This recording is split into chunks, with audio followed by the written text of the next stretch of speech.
তালাক তালাক বিষয়টি আসলে ছোট্ট একটি কথা, কিন্তু আসলে তালাকটা খুব কষ্টদায়ক বা কষ্টকর একটি বিষয়।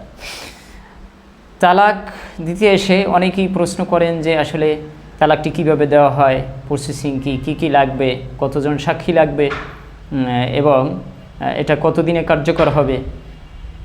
তো সেক্ষেত্রে আমি শুরু থেকেই বলবো, আসলে তালাক বিষয়টি তিন ধরনের।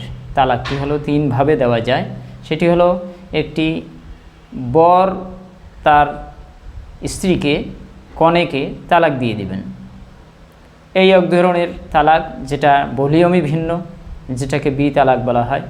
আরেকটি হলো কনে তার হাজব্যান্ডকে তালাক দিয়ে দিবে, এটি দ্বিতীয় ধরনের আরেকটি তালাক, যেটার জন্য ভিন্ন বা লম্বা ভলিউম রয়েছে, যেটাকে ডি তালাক বলা হয়। আরেকটি হলো সি তালাক তথা খোলা তালাক, বর এবং কনে উভয়ে মিলে এই তালাকটিকে দিতে পারে। সেক্ষেত্রে তালাক দিতে যা প্রয়োজন সেটি হলো কাবিনের কপিটি অবশ্যই নিয়ে আসতে হবে, আর ছবি নিয়ে আসতে হবে। আসলে ছবির বিষয়টি আমি একটু বাড়িয়ে বললাম, ছবির বিষয়টি আইনিভাবে রেজিস্ট্রিকরণে বলা নেই। তবে আমি এটা এজন্য বলবো যে আসলে এরকম দুর্ঘটনাও ঘটেছে যে স্বামী স্ত্রী বসে খাবার খাচ্ছে, অথচ বাসায় এসে নোটিশ হাজির হয়েছে। কিসের নোটিশ? খুলে দেখা হলো স্ত্রী তার স্বামীকে তালাক দিয়েছে। তখন স্বামী স্ত্রীর দিকে তাকিয়ে আছে, স্ত্রীও স্বামীর দিকে তাকিয়ে আছে। স্বামী প্রশ্ন করলো, তুমি আমাকে কখন তালাক দিলে? স্ত্রী বলল, না, এরকম তো আমি কিছু জানি না। আসলে বিষয়টি কেমন হলো?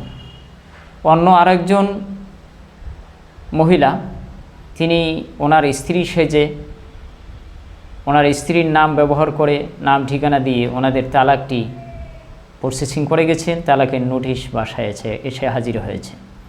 এখন সেই মহিলা কে? তিনি কোথা থেকে এসেছেন, কিভাবে দিয়েছেন? আসলে তখন যদি তার ছবি মিলিয়ে রাখা হতো, ছবি রাখা হতো, তাহলে এই দুর্ঘটনাটি হয়তো বের করা যেত যে অমুকে এসেছিল এই ছবি।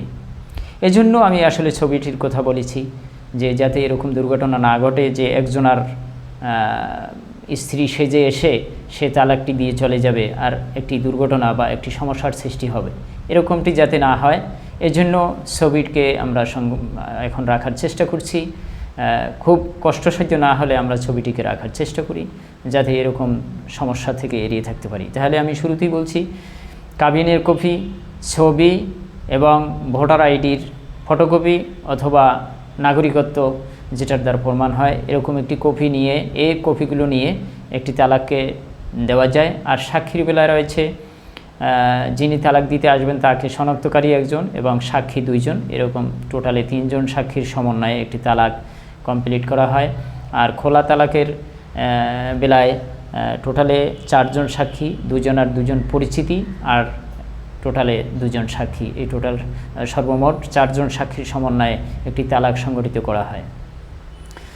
আর যেটা কনে কর্তৃক এবং বর কর্তৃক তালাক রয়েছে, এটি কার্যকর হতে 3 মাস অতিবাহিত হতে হবে। 3 মাস অতিক্রম করার পরে তালাকটি কার্যকর হবে। সেক্ষেত্রে নোটিশ প্রদানের পরে 3 মাস অতিবাহিত হওয়ার পর তালাকটি কার্যকর হবে। অনেকেই প্রশ্ন করে থাকেন, আমি তালাক দিয়েছি, এখন বিবাহ করতে পারবো কি না?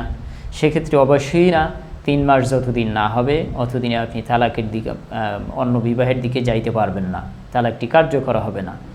কারণ 3 মাসের মধ্যে উভয়ে মিলে যাওয়ার জন্য প্রসেসিংটা করতে পারেন। মেয়র তথা চেয়ারম্যান, ইউনিয়ন চেয়ারম্যানের মাধ্যমে মিল মীমাংসার জন্য চেষ্টা করা হবে। এই চেষ্টায় যদি মিলিয়ে দেওয়া যায় সেক্ষেত্রে এই 3 মাস সুযোগ থাকে, অতএব অন্যত্র বিবাহ বসতে পারবে না। আর খোলা তালাক যেটা সি তালাক রয়েছে, এই সি তালাকটির মাধ্যমে দেখা যায় যেখানে বিবাহটি একেবারে তাদের বহাল ছিল, সেটি মুহূর্তের মধ্যেই সি তালাক তথা খোলা তালাকের মাধ্যমে সাথে সাথেই ওটাকে ক্যান্সেল হয়ে যায়, ওটা বিয়েটা বাতিল হয়ে যায় এবং খোলা তালাকের পরে যখন ইচ্ছে সে বিবাহটা করে নিতে পারবে। সেখানে এরকম 3 মাস বা এই সময়ের বান্ডিংটা আর থাকে না। তো আমি যতটুকু আলোচনা করলাম আশা করি এর মাধ্যমে আপনাদের কিছু না হলেও ফায়দা হবে। সকলকে ধন্যবাদ জানিয়ে আমি মাওলানা মহিবুল্লাহ এখানেই সমাপ্ত করছি। Mobile number 01725435442, 01725435442। সকলকে ধন্যবাদ। আসসালামু আলাইকুম।